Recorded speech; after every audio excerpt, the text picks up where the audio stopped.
Hey guys, what is going on? Payne here once again, and welcome back to my Swansea career on FIFA 14 Next Gen. There is the group stage of the Europa League, and I find myself in a very uncomfortable position at the bottom of the group with just 2 points and 3 games remaining.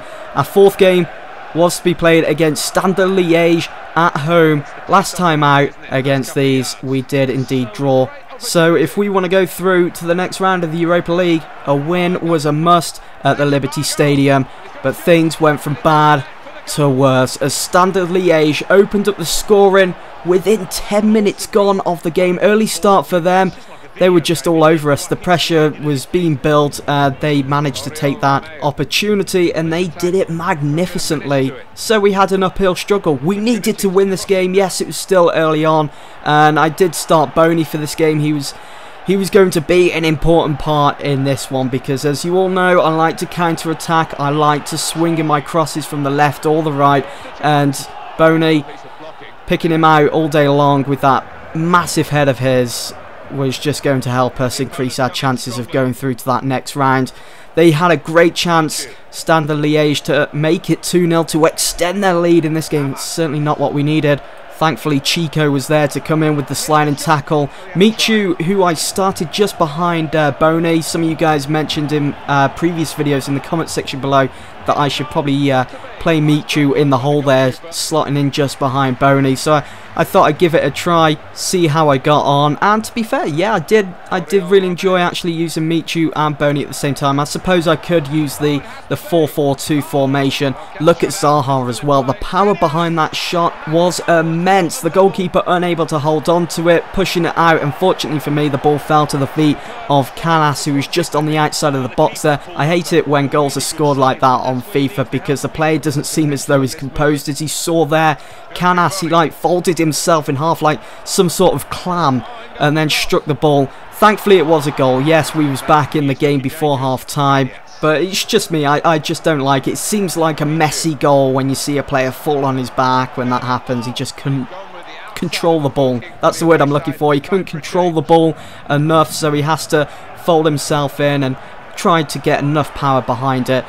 We had a great chance as soon as we kicked off for the second half there. Michu probably should have maybe finesse shot, chipped it over the keeper, I'm not too sure. I did go for the pure shot, but looking back on the replay, it seems as though Michu, well, he did use his left foot. That's not his strong foot, he uses his right normally. Why he would do that, I do not know. So the game still stood at 1-1. Here, Canas got himself sent off, the scorer of that equaliser in the first half. So unfortunate. Plus Michu had picked up a knock on the pitch as well, so we was probably going to have to use up a few substitutions here, and it was a dangerous spot for Standard Liège picking up a free kick. I did rage a little bit because I didn't think it was really a sending off offence. Yeah, he didn't get to the ball and he didn't really make that much contact with the striker, the attacker from Standard Liège. I'm not sure. I was pissed. I didn't want that happening. We was a man down. We'd lost Michu, so I had to fall back on the likes of Dyer and Shelby to add strength to our midfield and our attack. That's where it all goes down, in the central of the park there. And Van Quer stepped up to take the free kick. It was on target. Thankfully, Vorm plucked the ball out of the air, chucked it back out. Butner then passed the ball to Zaha. Now check this bit of skill out. Oh, nice little step over the ball there. And look at the dribbling skills as well for Zaha. Very reminiscent of Ryan Giggs. He's learnt that from Ryan Giggs, as is Aloni from Manchester United. Just unfortunate on the finishing there, as he could have easily made that 2-1. So just over 10 minutes to go of the game. It was on like Donkey Kong. I needed the win. I needed those 3 points. And look at the goalkeeper. I was like, what is he doing? Where is the keeper going?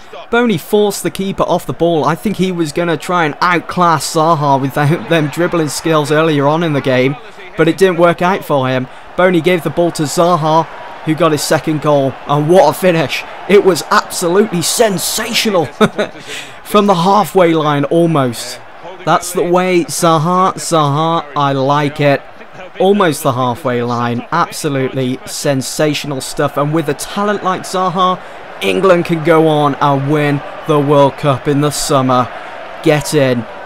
That's what we need in the World Cup. Someone that's going to take chances like that. So we found ourselves 2-1 up. Crazy stuff on FIFA. Seriously, I didn't know what the hell was happening there with the keeper. Just coming out. Madness. Imagine that in real life. All over the tabloids. Zaha again down that left wing, looking for a bit of skill. Didn't work out this time. They had his number. All I had to do was hold on to this lead and we would have picked up those 3 points. Leapfrogged a team or two in our group stage, but I couldn't even do that, could I? I did mess up with Zaha there, dispossessed the ball, and they went on to get an equaliser. Always happens. Scripted. That's what it is. It's scripted bullshit.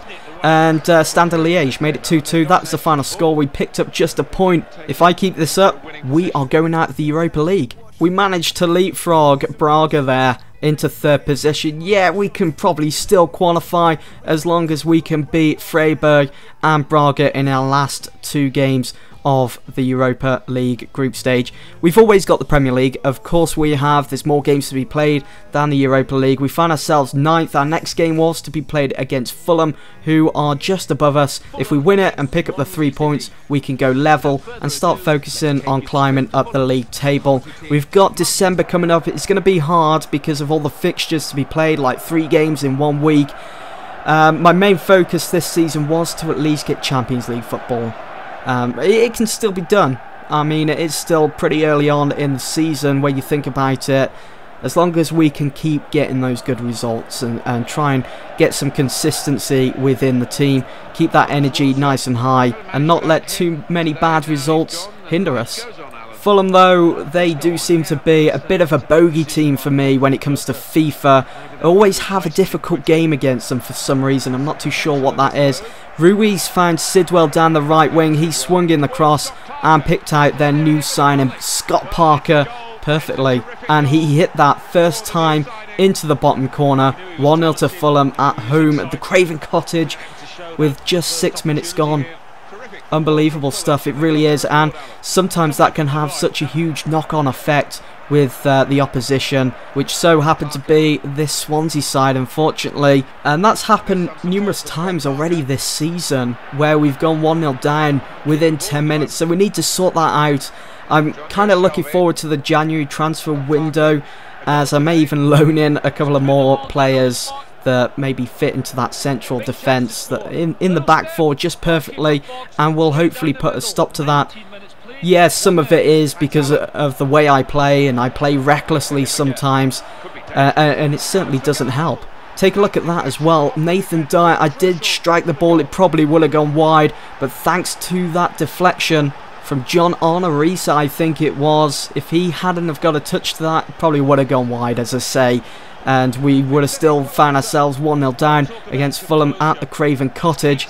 But look at that, the ball just crept into the bottom corner. Stecklenburg, he just watched it go in. He even thought it was going to go wide, but there was just that little bit of spin on the ball, which made sure it went in to the bottom corner. So he's back in the game, 1-1. There was the equaliser from Nathan Dyer. Could we go on now and win this game? It has been a bit of a dull start. Very hard, very challenging for myself with Swansea. But as I said, this is a challenge and I relish in it. And I think we're doing pretty well at the moment. And winning this game against Fulham would give the team a huge confidence boost to go on and hopefully keep that consistency up and we can start picking up the wins. Look at Berbatov, former Manchester United player, with a cheeky chip over Vorm, almost made it 2-1 there. So lucky, so happy it didn't go in. Canas linked up nicely there with Zaha. Zaha putting on his dribbling boots again, still winning the ball, still going.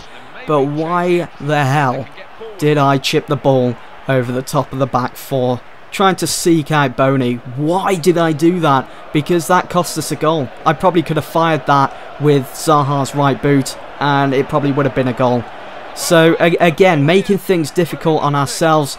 But with just 2 minutes remaining, Canas, I passed the ball to Boney. This time, made it count. Swansea 2, Fulham 1, right on the dying embers of the game. What would we do without Boney? Seriously, where would we find ourselves in this season so far without the likes of Boney? I don't even want to imagine what it would be like. It would just be It would just be difficult, let's put it that way. I don't think we find ourselves in 8th position in the league. I think we find ourselves lower down. But that was the final score anyway at the Craven Cottage, 2-1 to Swansea. And most importantly, we picked up those 3 points to add to the league table, which meant we was now level on points with Fulham. So that's the end of the video, guys. But before you go, here is Swansea's next couple of fixtures. We got the likes of Stoke and Man City. It's going to be huge, and I hope to see you all there.